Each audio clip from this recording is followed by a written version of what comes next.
How long have I been sober? So I started my journey when I went for treatment. It was in January 11/01/2021. So in a few months, I'll be 4 years sober and interrupted sobriety.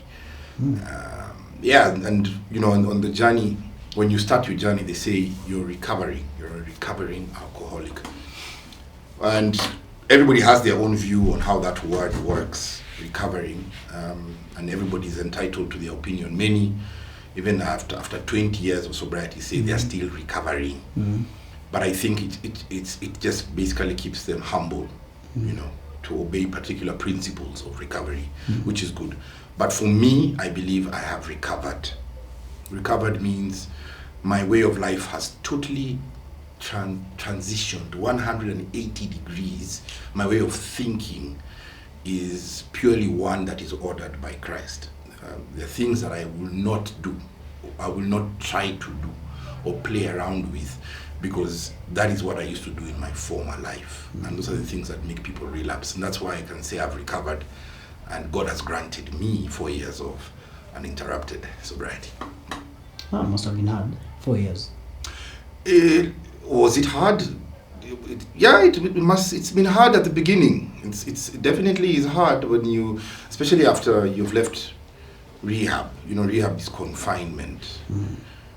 When you come and you're facing the new world and you have to stand on your feet, it's been hard. But one thing that has kept me going is that I am honest and true about my journey. Even from when I left the rehabilitation, I was honest. I said, they allowed me to go with the taxi because they saw how intentional I was about my journey, and they allowed me to leave by myself. And when I was in the taxi, the first thing I told this gentleman is, bro, I'm in recovery from alcoholism. So it started there. I started telling people the truth about my journey. And when you tell people the truth about your journey, you save yourself a lot of chances to slip back. So it was hard, but rehab gave me an opportunity to prepare. Many people go into rehab and they take so much time fighting the truth that you have a problem.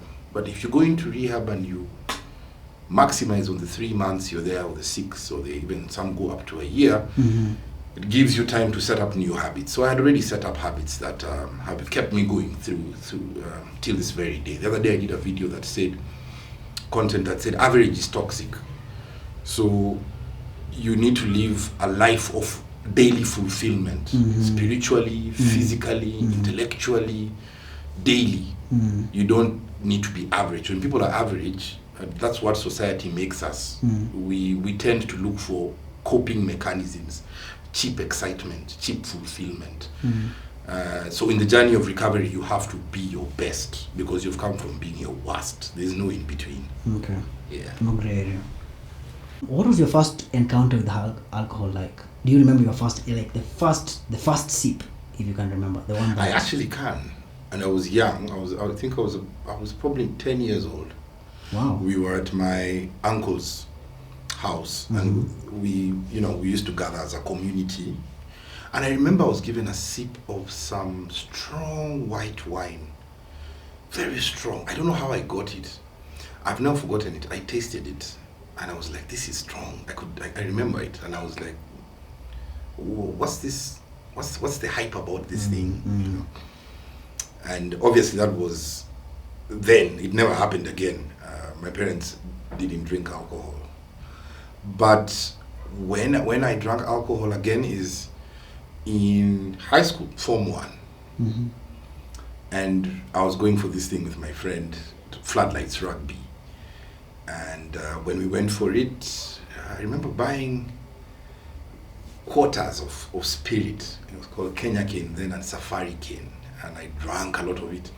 And I didn't even get to watch the rugby game. I blacked out.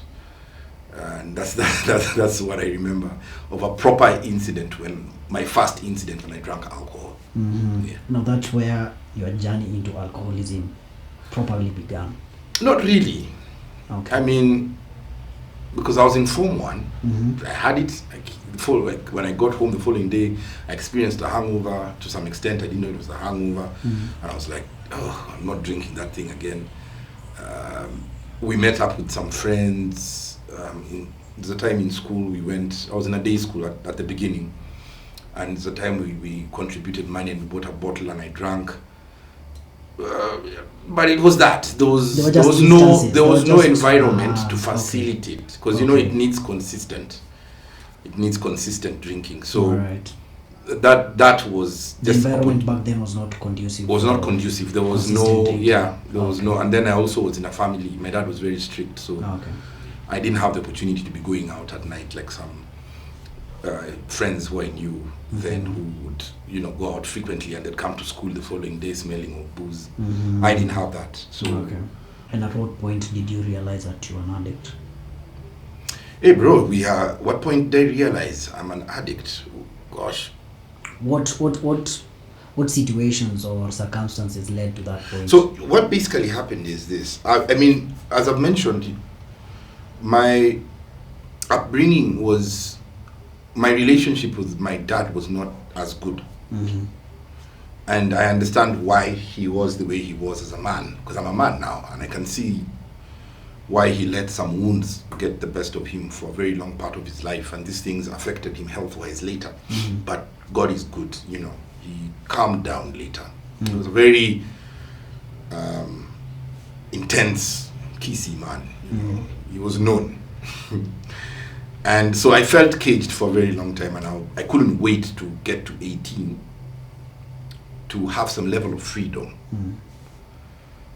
All through that, there are many things that I loved. I was very athletic. I loved running, sport. I was a very sporty child. And I felt that those gifts were not nurtured as they should have been, because parents of then only understood studies, get a job. There's no room for these extracurricular activities. They don't help. And many parents were like that. So this is not unique to my parents. But when I went to St. Mary's, I found rugby and I fell in love with rugby. So I wasn't really as focused on my studies. And I remember there's an incident when we won a rugby tournament, Blackrock, that was owned by the school, and it had been away for so many years. Other schools had been winning it and we won it back. And we were so happy though. We were over our heads. And I remember when we went to a friend's house in Westlands, and he removed a bottle of Smirnoff, and I just went and I took that bottle and I filled my glass. I was like, yeah, freedom, here, we have won, it's deserving. And I flashed it and they were laughing and cheering me. Little did I know, this amateur drinker has just drank 300 ml of vodka flash, and that was it. I blacked out at some point, obviously. And I remember waking up at some point in the night, and this girl who was really attracted to me at the beginning didn't want anything to do with me. And I missed out on the whole night because of that. And any other time we had a time to go out and drink, I just couldn't control myself. I just wanted to drink, get high, and have a blast. It's like I was trying to catch up. Then my parents said, you know what, let him go to university, and I was taken to university. Went to USIU. Now USIU had the environment to provide this, to enhance my addiction. By this point, you're already an addict? No, not at all. Okay. Not at all. Because you see, addiction needs regular use. It needs regular use. It can't be one-offs. It needs regular use. There are stages of addiction, so you have to get to regular use, then it becomes risky use. So we used to have traditions, and that tradition probably is still there. We used to start drinking from Thursday. Thursday was campus night, and there was freedom in USIU, so you'd find people drinking on Tuesdays, on Wednesdays. If you're not careful, you find yourself drinking on any of those days. I think it's still happening, because I've been around USIU many times, shooting, box pops, just setting up camera there and asking them questions about anything and everything.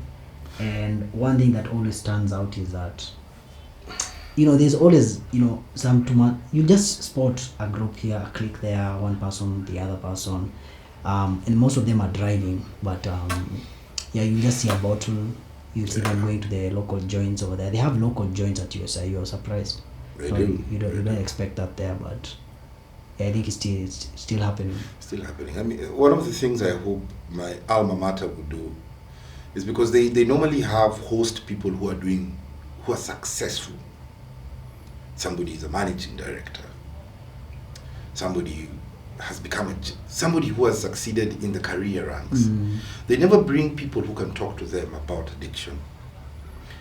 I wanted to speak to the students. So it's not to try and change them, but to sensitize them that many of you or some of you will not make it far if you continue entertaining particular habits.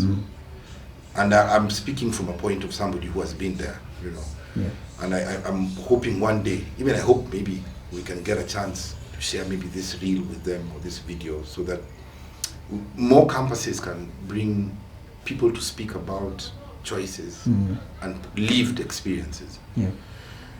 So the thing I loved about USIU is that by this time I've interacted with the gym from high school. Used to lift stones. Okay.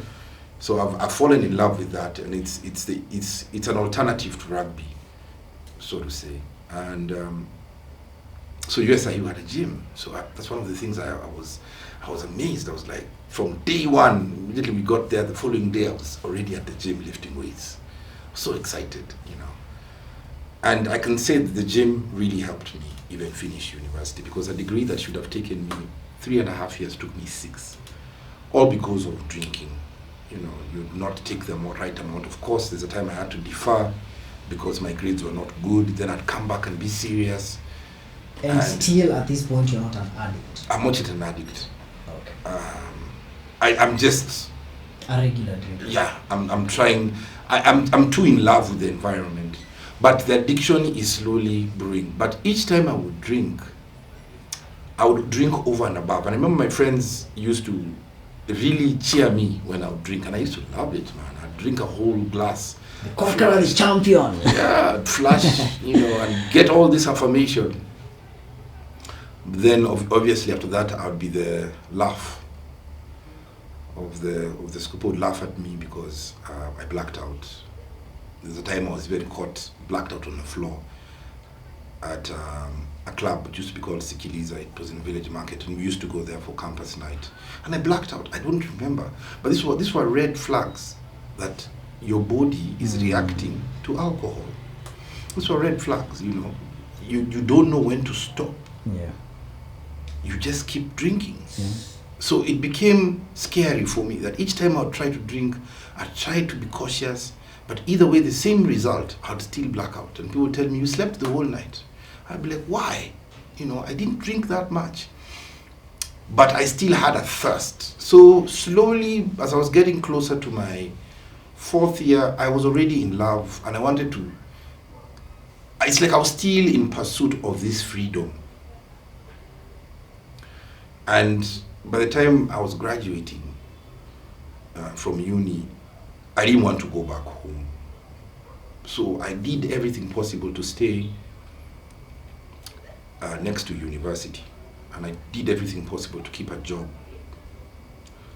But at the end of every day of work, we would try and drink and smoke weed. That's one thing we used to do frequently. Smoke marijuana daily. On a daily basis. It was like a must, for that exam. Yes, it was our unwinding, and then we used to say it's our supplement, because we used to lift weights so you can eat more.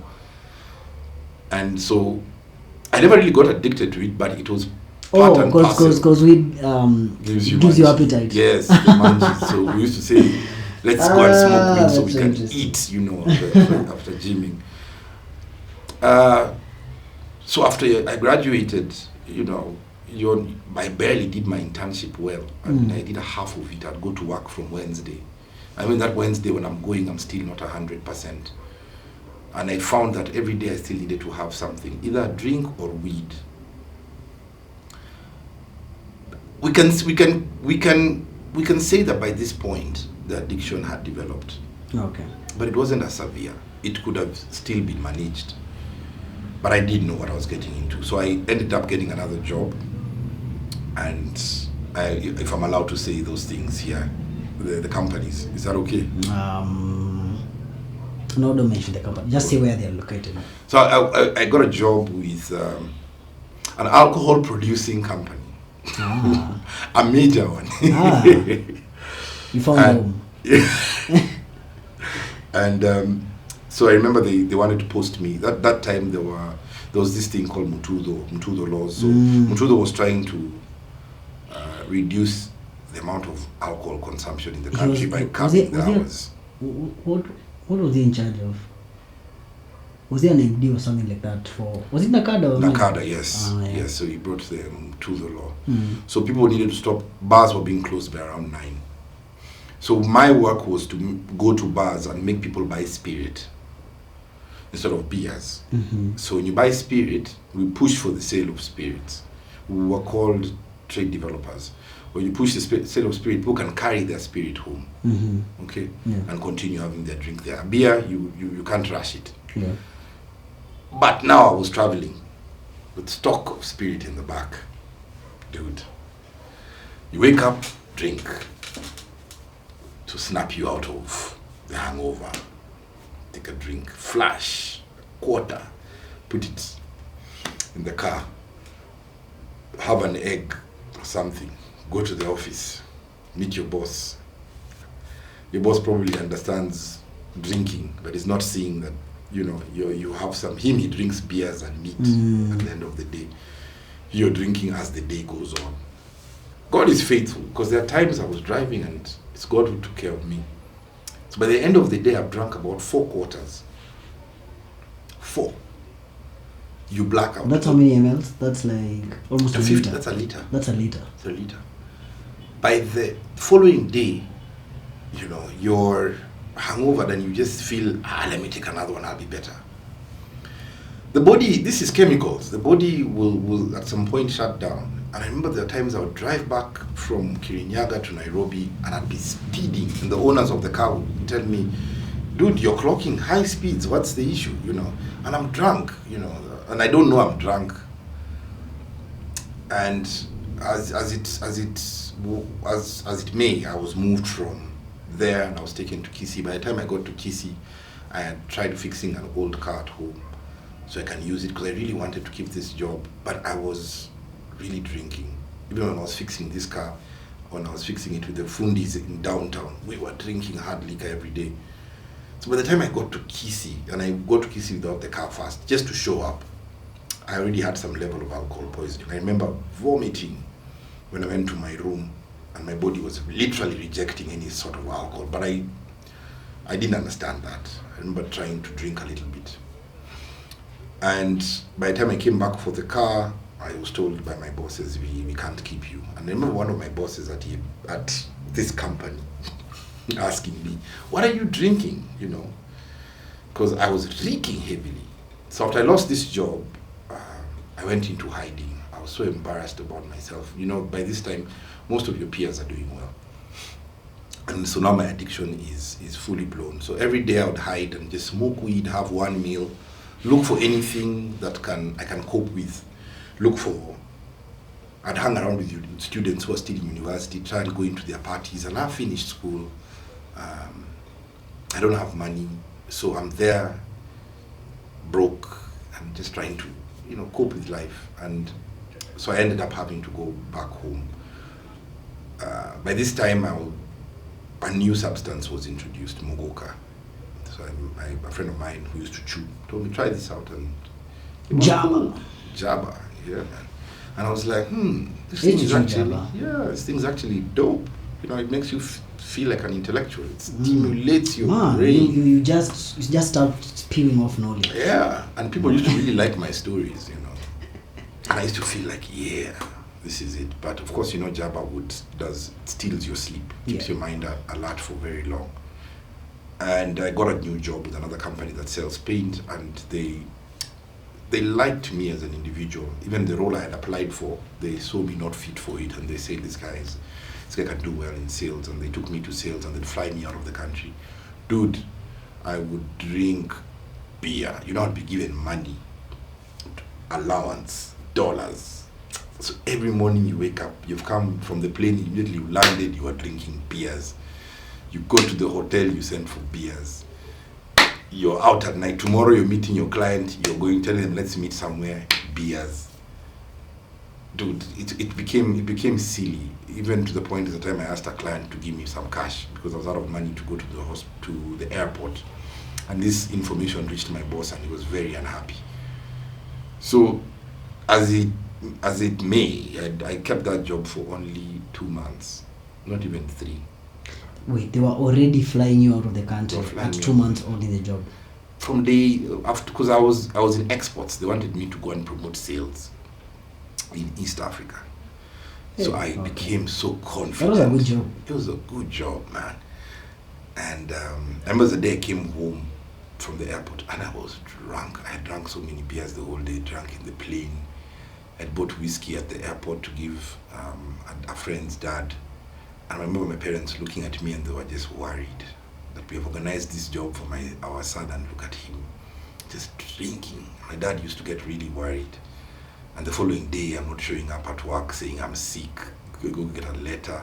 But my boss could see through it. And before I knew it, I remember there was a time when I was trying to defend myself and my boss was not hearing me. And I went to the CEO to defend myself and accuse my boss.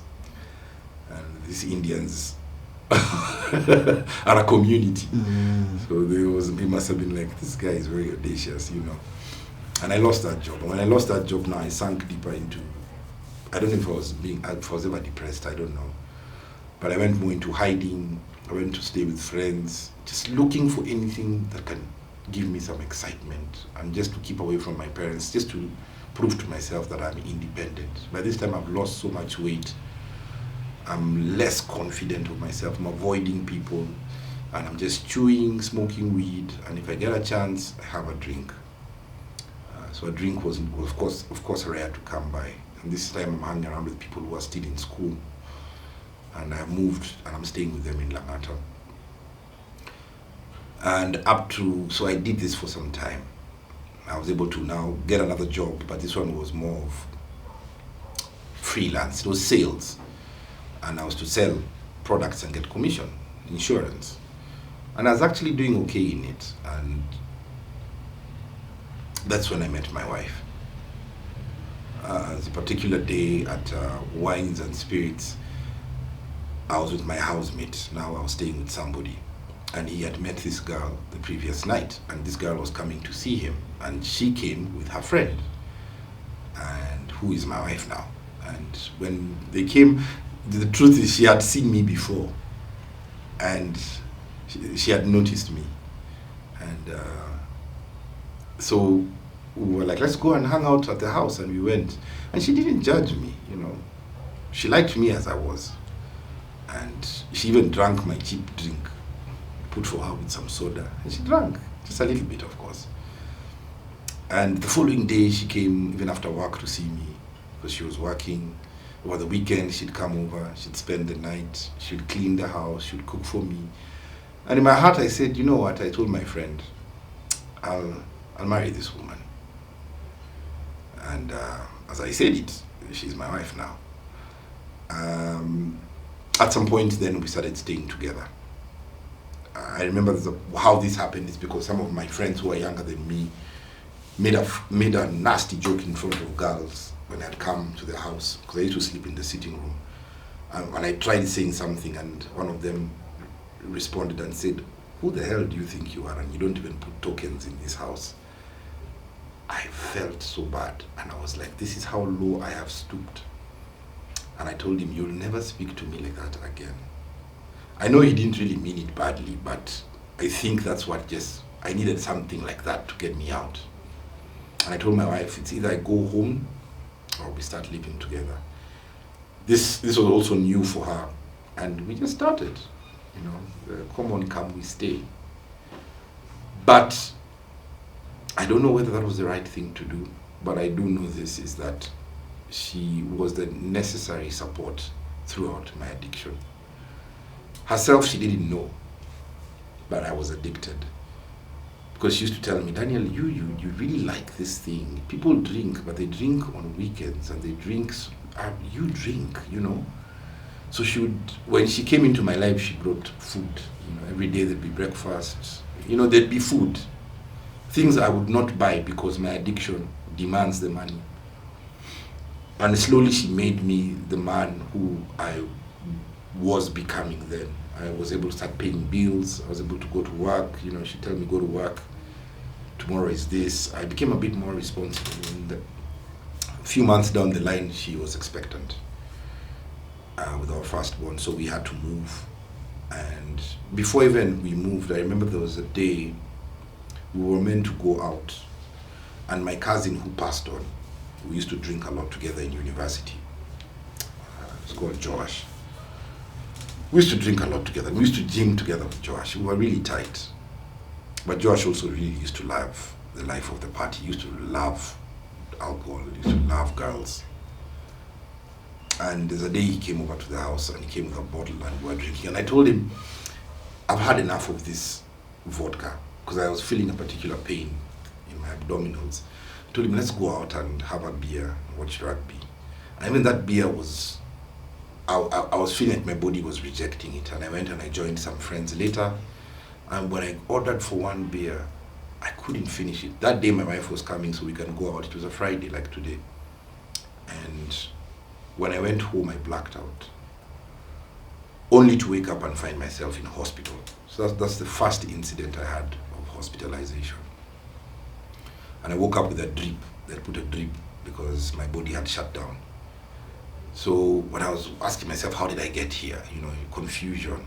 Only to be told when she came, she saw I had blacked out, I couldn't wake up. And I would just walk around the house at night. It's like I'm possessed, having hallucinations. And then I'd black out again. Then there's a point where she was very worried and she had to call the neighbors and they came and they took me to hospital. And the explanation of this is that probably somebody had spiked my drink. But it was literally my body was shutting down. Immediately after that hospitalization, I still wanted to get a drink. And I remember her shouting at me and telling me, do you want to waste your life? You go waste your life. And I decided to drink a lighter drink. And I told her, let me just have this one. And the cycle continued again. Okay.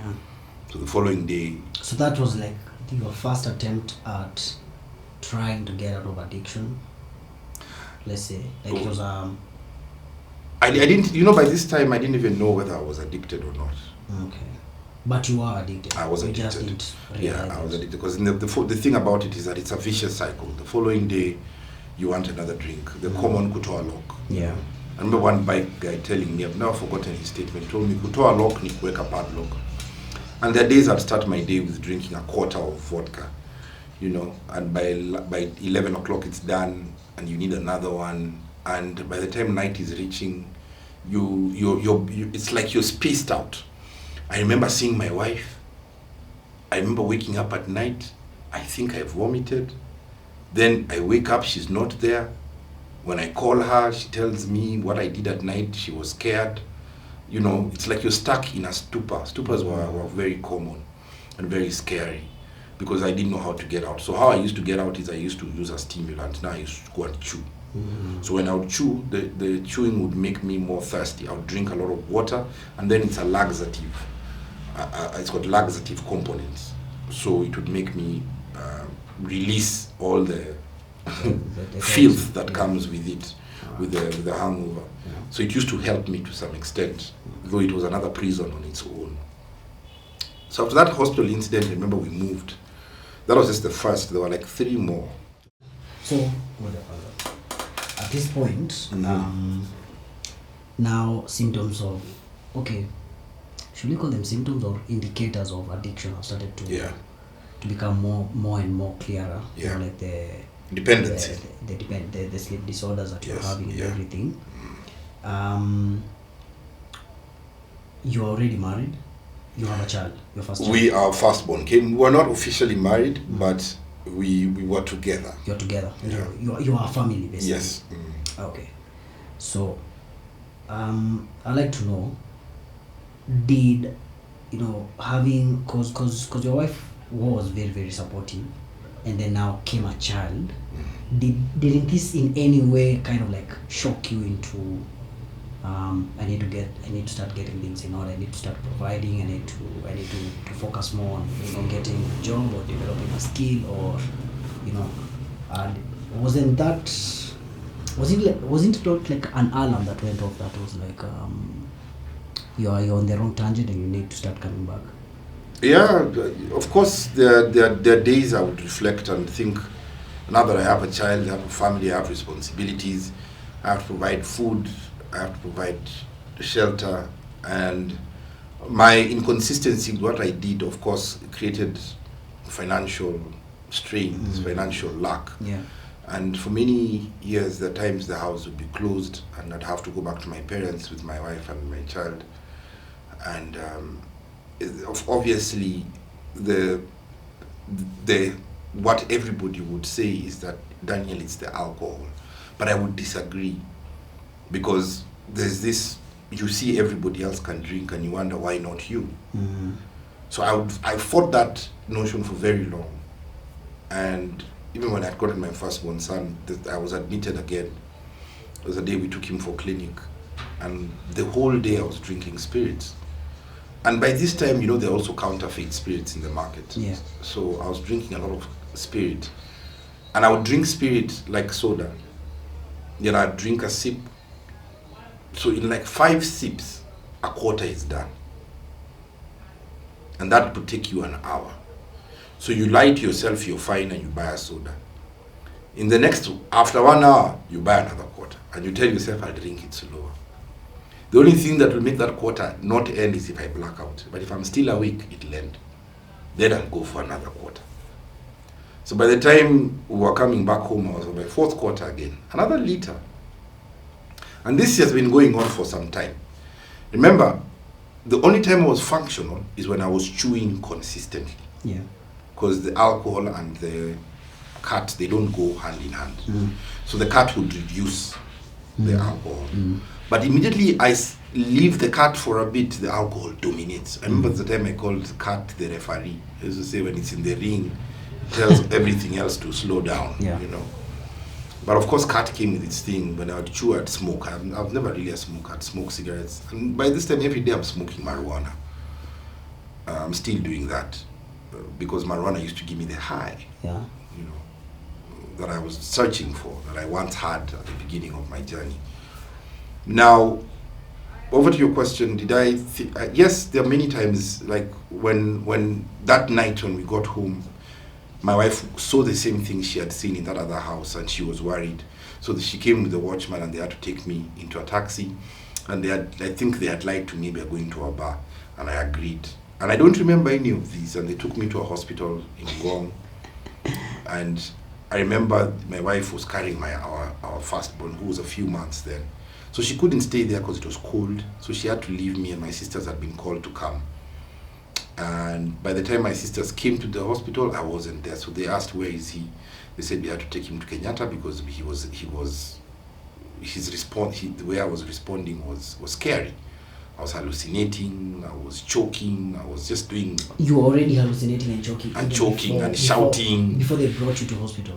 No, before that point, what would happen is I'd wake up and I'd start walking around in circles. And when my wife would look at me, my eyes were not focused. They would be looking in different directions. And she would know this guy is not okay.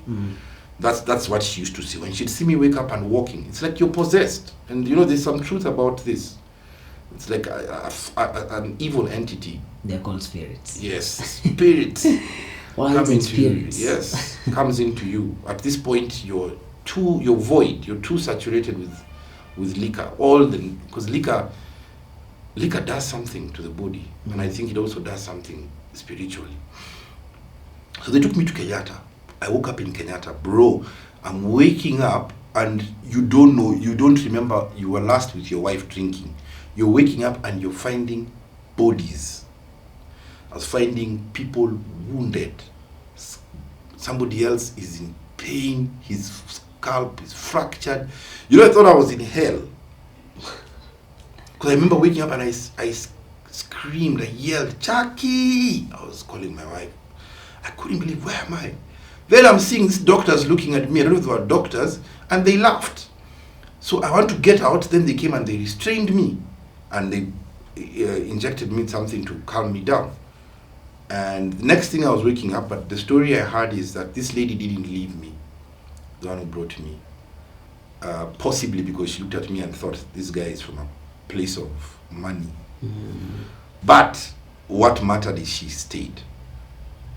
She didn't leave me there. Yeah. So my sisters came looking for me amidst all those. It was a very tough time for them because they don't know whether to find me alive or dead, and they would come and find both people covered. So you open, you find somebody disfigured. It's not him, thank God, it's not him. But you're seeing all these gorish things, and they finally found me, and I was just there lying. And my brother, who was calling from abroad, said, take him to Nairobi Hospital quickly. And when they took me there, my friend who I used to drink with back in the day, but he never used to drink as much, who was a doctor, came to attend to me with another doctor, and they had to take me into the emergency, and they put something on my nose to resuscitate me because I was going. And I was taken to HDU, and I was going to HDU, I regained consciousness, and I saw my dad, who had driven all the way from Kisii to Nairobi. My mom that time had flown to the UK, and my dad was tearing. I'd never seen my dad cry over me.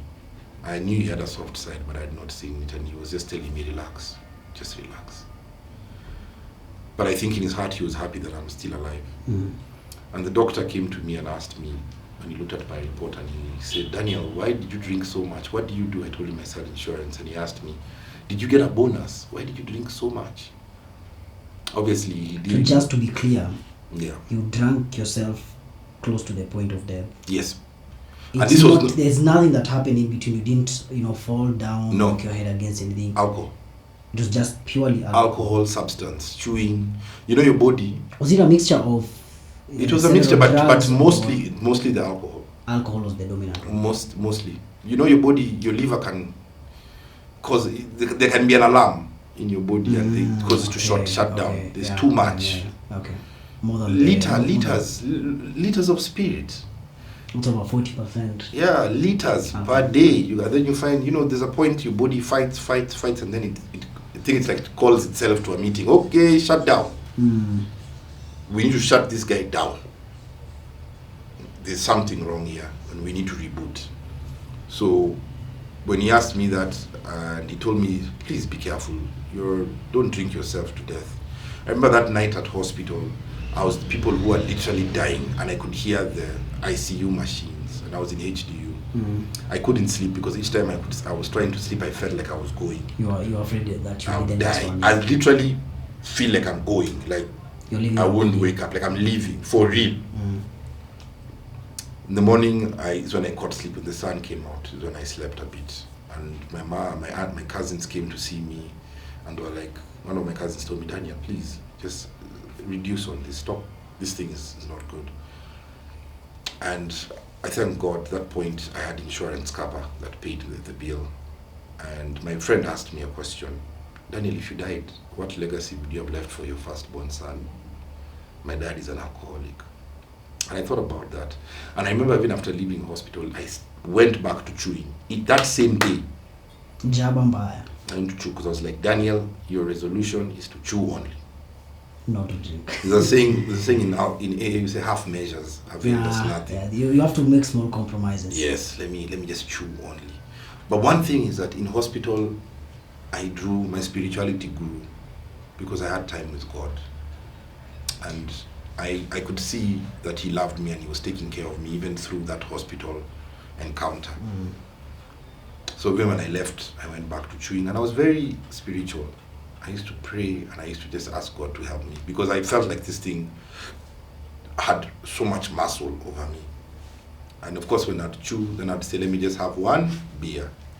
You go for one beer, you're like, let me just have one quarter. And the cycle starts again.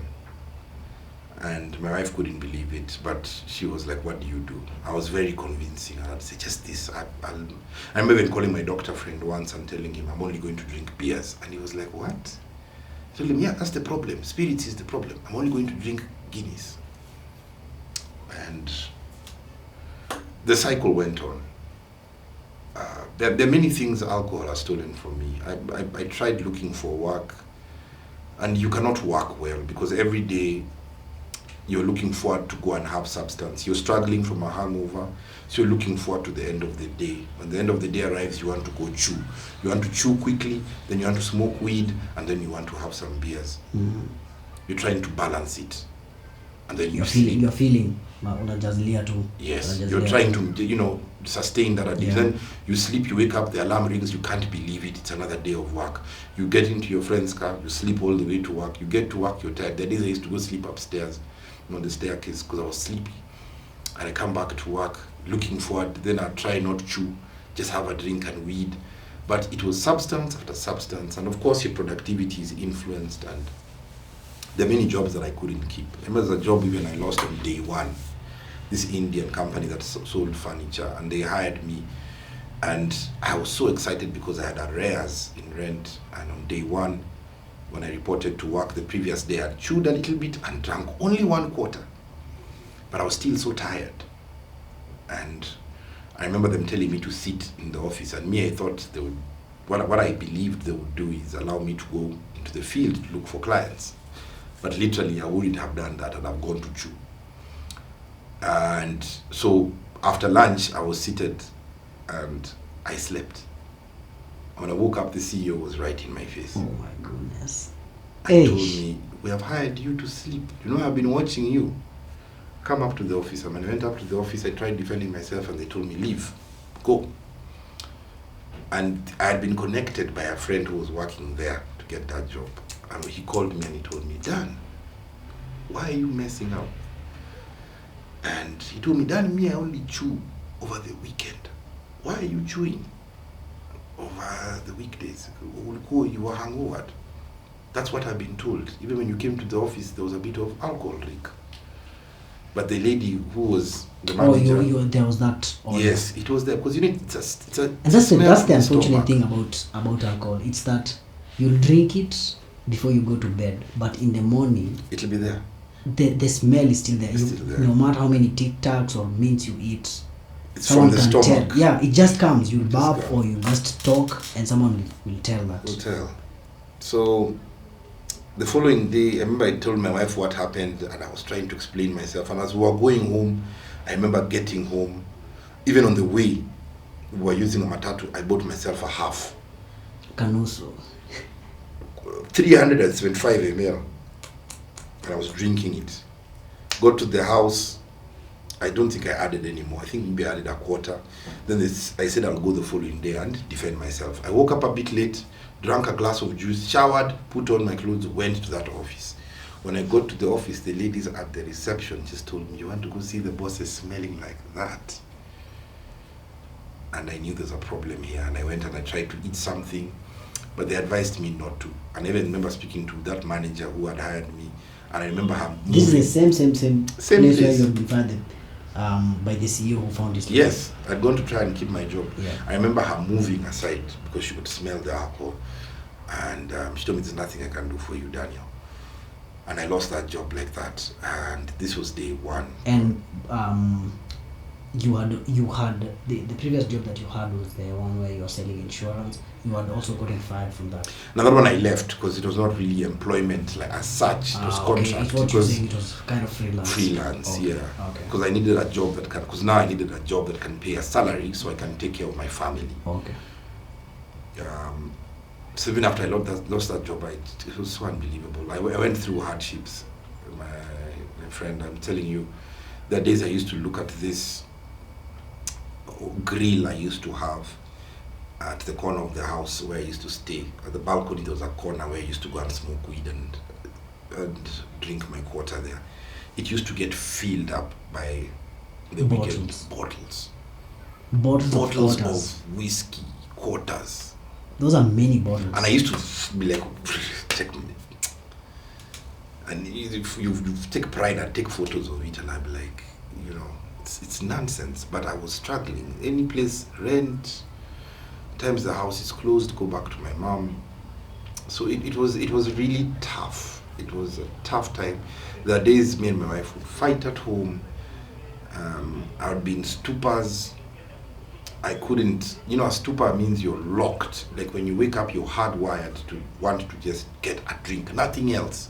And I'd go to the wines and spirits and plead my case. They would give me, and I'd drink the whole day. My wife would come back and at this point you don't have out. money to pay to pay. So I had debts, and I was very, you'd lie, you'd call people, create excuses, get money to drink. And by this time my dad had passed, and I remember even after being discharged from hospital, the first time my dad, there's an event we were going for New Year's, and I had beers, and my dad couldn't believe it.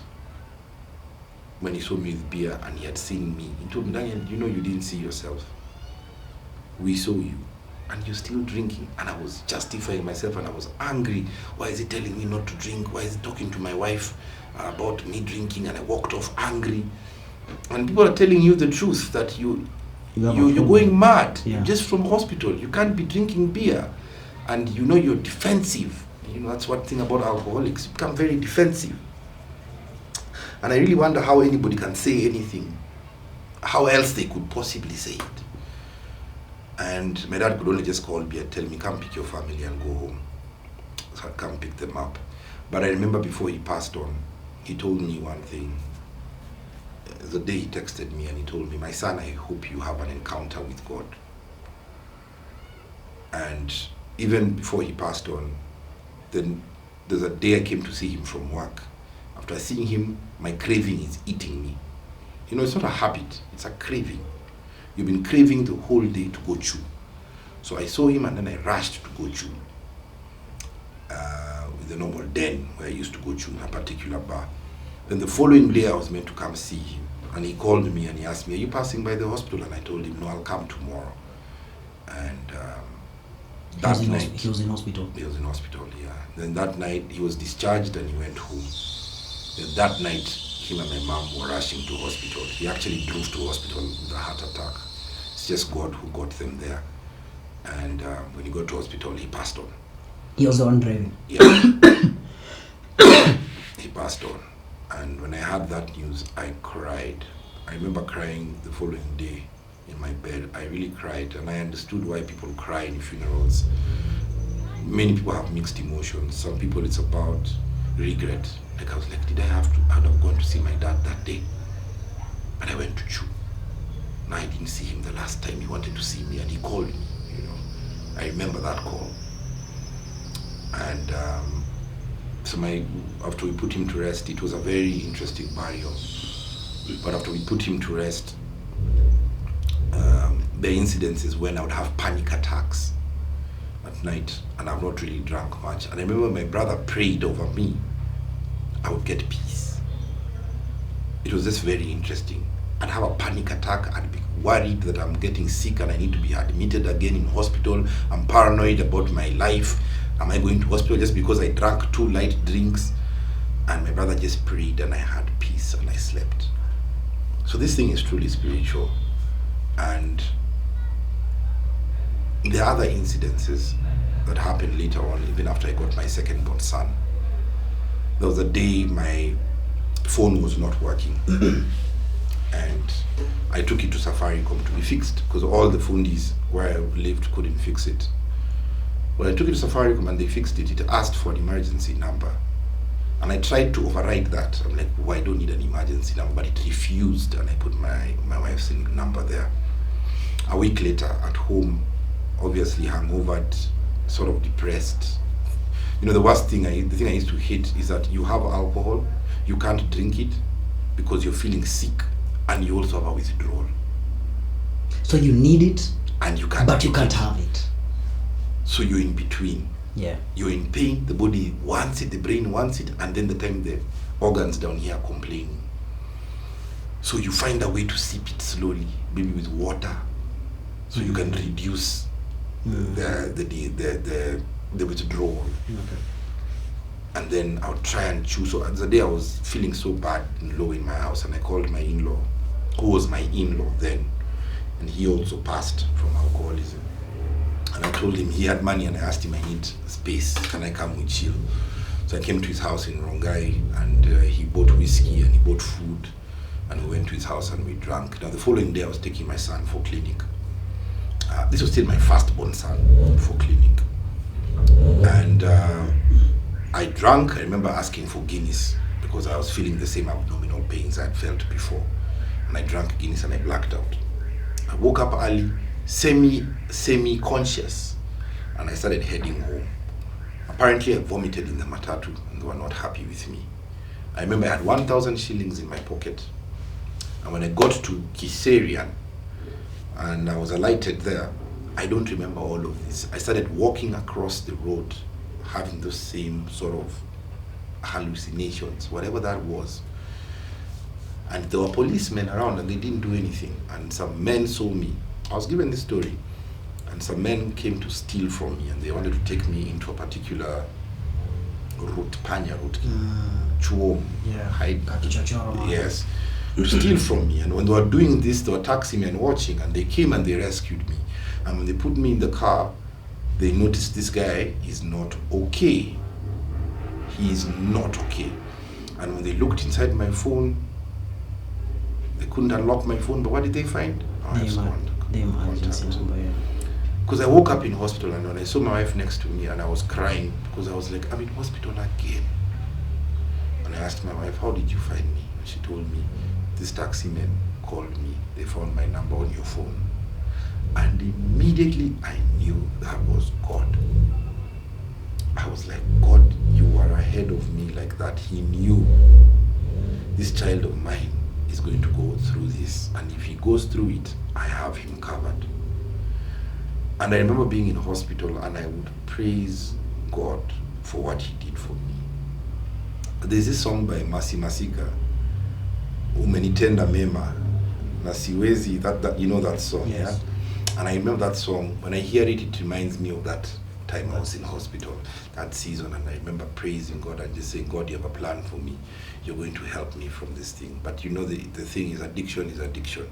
When I would get out of hospital, the first thing I would go for again is to get my normal Khat. Because the mind is sick. Mm. The mind is sick. So what was the worst experience that you can remember in your phase of addiction? You know, it was almost 12 years of addiction, so I can't really narrow down, but I can remember one where I got a scar here, and this scar has been healing. It was very deep. I should have lost this eye. Everybody who has gone through a journey of alcoholism has scars. Even the Bible says the one who loves, in Proverbs, the one who loves the drink is full of scars. You know. So remember, I've been trying to take care of my family, get jobs. So by this time, there's a job I'd gotten, an application, a software that I'd started working for. They were trying to grow. And so it was not an office job, it was sales. So there's a particular day I came back and I went to my normal bar to chew. That bar allowed us to chew at a particular place. And I'd chew, and my friend called me. We used to chew together. He called me and he told me, Daniel, there's a place you normally go to buy, that place where you go to buy weed. Be careful, there are cops there nowadays, don't go. And I said, Sawa. But, you know, then that night, power disappeared. So at around 7, I said, let me go home, tomorrow is work. And I said, I'll go with a bike, in, out, get my weed. So I went and bought the weed. And as I got the weed and I was about to go climb onto the bike, I just had somebody hold my shoulder and told me, come here, told the bike guy, go. The bike guy had to leave. That's why police in plain clothes. And so they were telling me, what have you bought? So in pretense, I'm saying, no, I just came to buy cigarettes. So they're saying, so you've come all the way, umekuja all the way, kununua tu cigar. And so as I'm trying to pretend, I'm like, I've only come, and I was pretending I have nothing. So I did this to take out the blaze, I crashed it and I threw it. I have nothing, search me. So as they searched me, they couldn't find the weed. They were like, no, this guy has done something. So I'm like, I really don't. Then they took me to a path that was dark. And as they were taking me to that path, there was like a step And on this side, there was mud and water. So we went onto the step. And it's dark. It's an alley. So we went onto that. In my mind, I was like, Dan, you have work tomorrow. You cannot be arrested. You can't get arrested. I can't call my wife. You can't lose another job. I can't lose this job. So I was like, here it's fight and flight. So I said, okay, one of them is standing here. I'll push him and then I'll sprint. So as they're talking to me, they don't know what's in my mind. Then I just pushed one. I just had him fall into the ditch. Then I tried pushing the other one. He tried holding on to me and I broke loose and I ran. Then I jumped off that step. Mm-hmm. When I landed on the step, I could hear one behind me running. And then it had rained. So it was sliding. I remember sliding and I was still trying to run. And there was a poles that marked pavements. Metal pole with cement inside. Mm-hmm. And I just ran into it. Bam! I had the impact. You know, you can hear impact and you know, hapa nimeumia. Umegonga vizuri. I knew it. So I fell down and I started just yelling, oh, ananibia, stealing from me. Oh, people are not coming to my rescue. Then I'm on the floor. And then the other pop who had fallen in the ditch came running. And they took me and they took me to a corner. They started saying, over, come to my partner. Then I said, please forgive me. I started praying. I told God, God have mercy on my life. Please have mercy on me. And they looked at me. They said, go home. And were you bleeding? No, I didn't know. So me, I ran. I went, because now I don't have my weed. My bag has fallen somewhere. It had my quarter. So I'm thinking about how do I go home with my quarter. I need a quarter. So I went to a video library guy who I knew to ask him to give me 200 to buy a quarter. When I got into his library and I went running, I had been rained on. And he looked at me, he said, what has happened to you? Then I looked at his mirror. I was bleeding here. It was a deep cut. And I was like, gosh. So I went home. You didn't get the 200 for the quarter? He didn't give it to me. So I walked home. And it was dark. So when the house help saw me, and I told my wife, I've just had an accident. When the house help saw me and put the candle next to my face, she just said, I knew it was bad. My wife came and saw it. She was like, gosh, what happened to you? I told her I fell with a bike when we were coming. So I went up to my neighbors and they were able to give me some first aid. And I was able to convince someone, I don't know, alcoholism can make you very convincing. I was able to convince somebody to bring me a quarter, and I drank that quarter. You were so determined to get a quarter. It's not like even that was about, the end goal. It's not even about me. It's the addiction. You're dependent. You are prisoner at this point. That's why people normally think, why can't he stop? It's not you. Your brain is sick. And it's wired. It needs this thing. It's chemically dependent. Yeah. So I didn't go to work the following day. I remember going to speak to the caretaker, and everybody could only look at my eye. I remember one gentleman telling me, Daniel, you're a handsome man. Please don't get scars. And this scar took forever to heal. And I've never forgotten this scar because I know it should have been my eye. But God kept me. Those are some of the worst incidences I had. I'm sure there are many more at the back of my mind, but this one I vividly remember it because by now I should not be having an eye, but God spared me. Okay. Yeah. Let's talk about how you got now to the point where you went to rehab and this point of surrender. So I was able to get a job. Started small as a sales agent. There are many things I got to do in my recovery. I think you had so many jobs. I got many opportunities. You know, people actually think about it. And even my CV, my people used to ask, why does your CV have consistency? You seem to be moving from job to job. I even got to sell cars. And I actually did well selling cars, and something I had never done. But I picked it up and I did it well. So I got a job with a fintech as an agent. But I loved the solution. It was a spend management solution. And I was so excited about it. Even the boss and the CEO noticed me early enough. And the CEO knew my older brother. And my sister had connected me to the company. So they were growing. And it was a lovely solution. I understood it from day one. And naturally, I'm a trainer. So this is something I got from my dad. So immediately we started even hiring more people. I'd be told to train them and take them to the field. So I fell in love with this work. And even there's a time when the house was closed, was going to be closed, And I remember being with my wife in town, and she had asked me to go speak to the agents, and I told her I'm tired of going to these agents because they always mock me. I always have the same story. So I told my wife to go and talk to them. So my wife went. She met the owner of the house on that particular day. He was there, and he asked, "Are these the people who are staying in my house?" And the agent said yes. He said, "Please get them out of my house by weekend. I've had enough." When my wife came and told me this, I rejoiced, because I was like, God, where am I? Because it was a hole. You get money, you put in, tomorrow a new month. You don't have. The house is being closed. It was such a roller coaster. And when we were told to move, I was happy. By the time I was moving, that evening, I was in a stupor. I had been drinking from Sunday. I went into work briefly. I had the family car. And after work, I left and I continued drinking. I came home and we needed to move that evening. I was still very high. And it's like I was locked in a stupor. So immediately as we moved back home, I don't really remember how it happened, but I remember moving.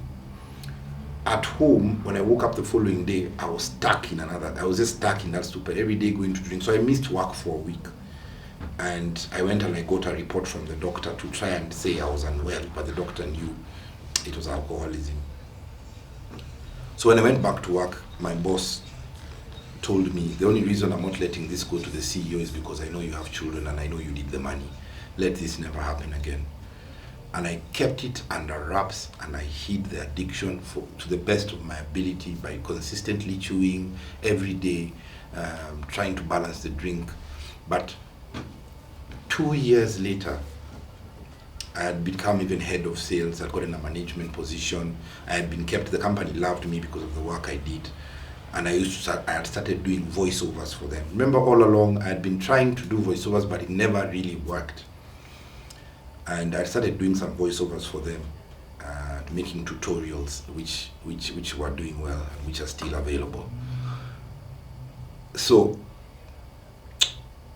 I remember it was 2022. Towards the end of the year, I was tired and I thought I need to take leave. I've never taken leave, so I took leave.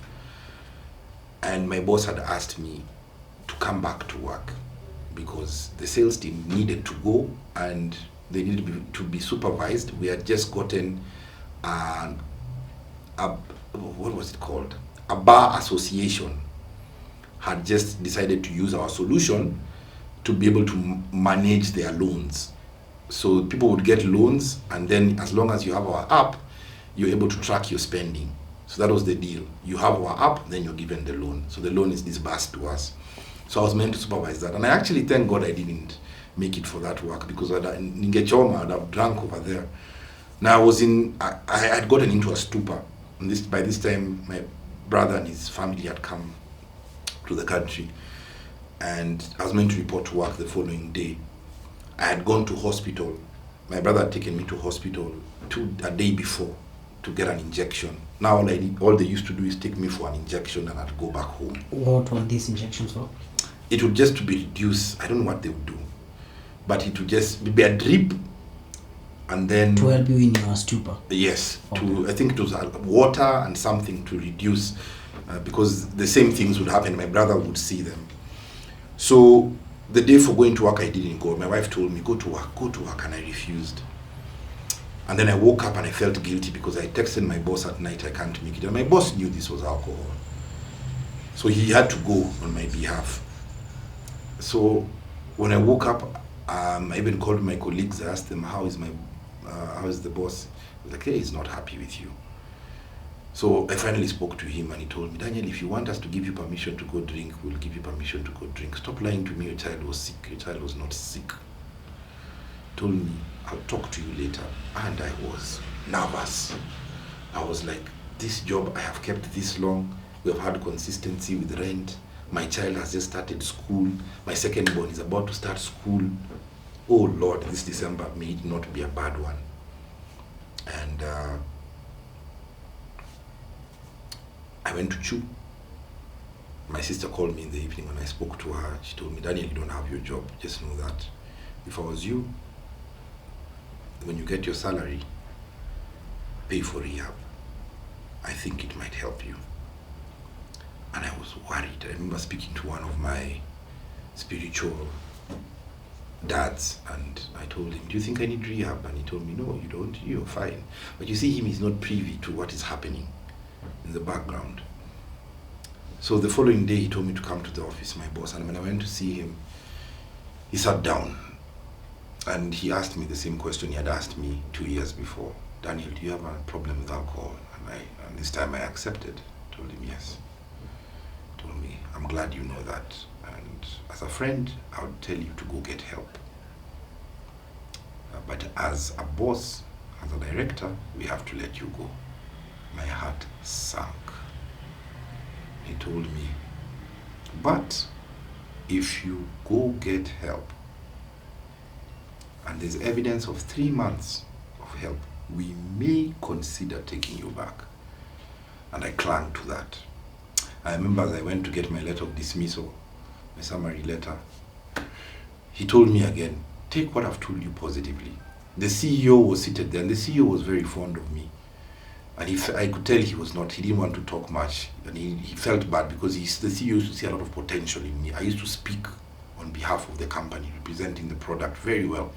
And he also used to love my oratory skills, and plus my voice. You know, everybody used to commend whenever I'd speak and talk about the product.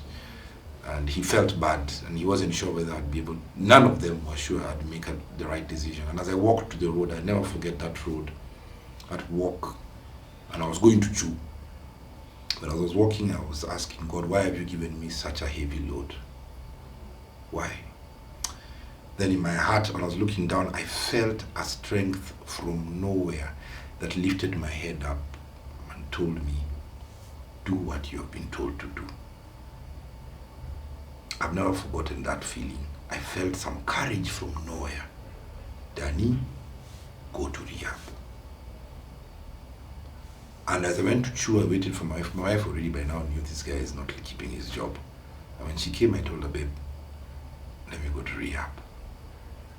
And she was like, do you really need rehab? Obviously, she doesn't want her husband gone. I told her, there's no way I'm coming home straight, and there's a wines and spirits there. That time, I also have mental dependency. And I had a conversation with my cousin and my brother the following day, and I told them, I need rehab. And my cousin asked me, Daniel, why can't you just stop? And I told him, if I could, I would have stopped. I can't. My cousin heard me, and I feel like God convicted him to hear me. And my brother was already starting to think about the maths. Now this maths, who's going to pay for rehab? And my cousin said, stop it. He is willing, let him go. And we went around looking for rehabs. I saw some rehabs I didn't like. I didn't like how they were treating the people there. But I found one I liked, and it had a small makeshift gym, because that's one of the things I was looking for, because I was like, what am I going to do for 90 days? I might as well become strong again. And I remember the night before I went to rehab, we had prayers, I had cold feet. That night I didn't drink spirit, I only drank beers because I was afraid of withdrawals if I drank spirit. And I remember the following day taking my son to school, my second born. He was excited about school. I took him to school and I told the teacher, I'm not going to be around for some time, but I'll be back. I'm going on a safari. And me and my wife went, we had some beer and meat, and I went and I packed my things. My things were already packed. And as I was going, the devil is a lie, I'm telling you. There's some things my wife told me, but I know it was the devil. And she was like, you go. You will not find us when you come out. And I had that and I felt really bad. But I was listening to a particular song that encouraged me. And when I got home, my mom came to me and she smiled and she just gave me a hug and she said, Sonny, go. And my wife and my brother took me. And my brother told me, I have a very good feeling about this, Daniel. And my wife at that point gave me a hug and a kiss and she told me all the best. And I went into rehab. But as I went into rehab, I went in knowing this. I need to work on my spirituality. I need to work on my fitness, my physical wellness. I need to work on my intellectual wellness. I need to read books, and I need to be the best at whatever it is I'm going to be taught there. Taking this program as seriously as possible, because that is what is within my control. The rest is up to God. And that's when I started my journey. What a powerful last line. And that's when I started my journey. Upende hiyo line.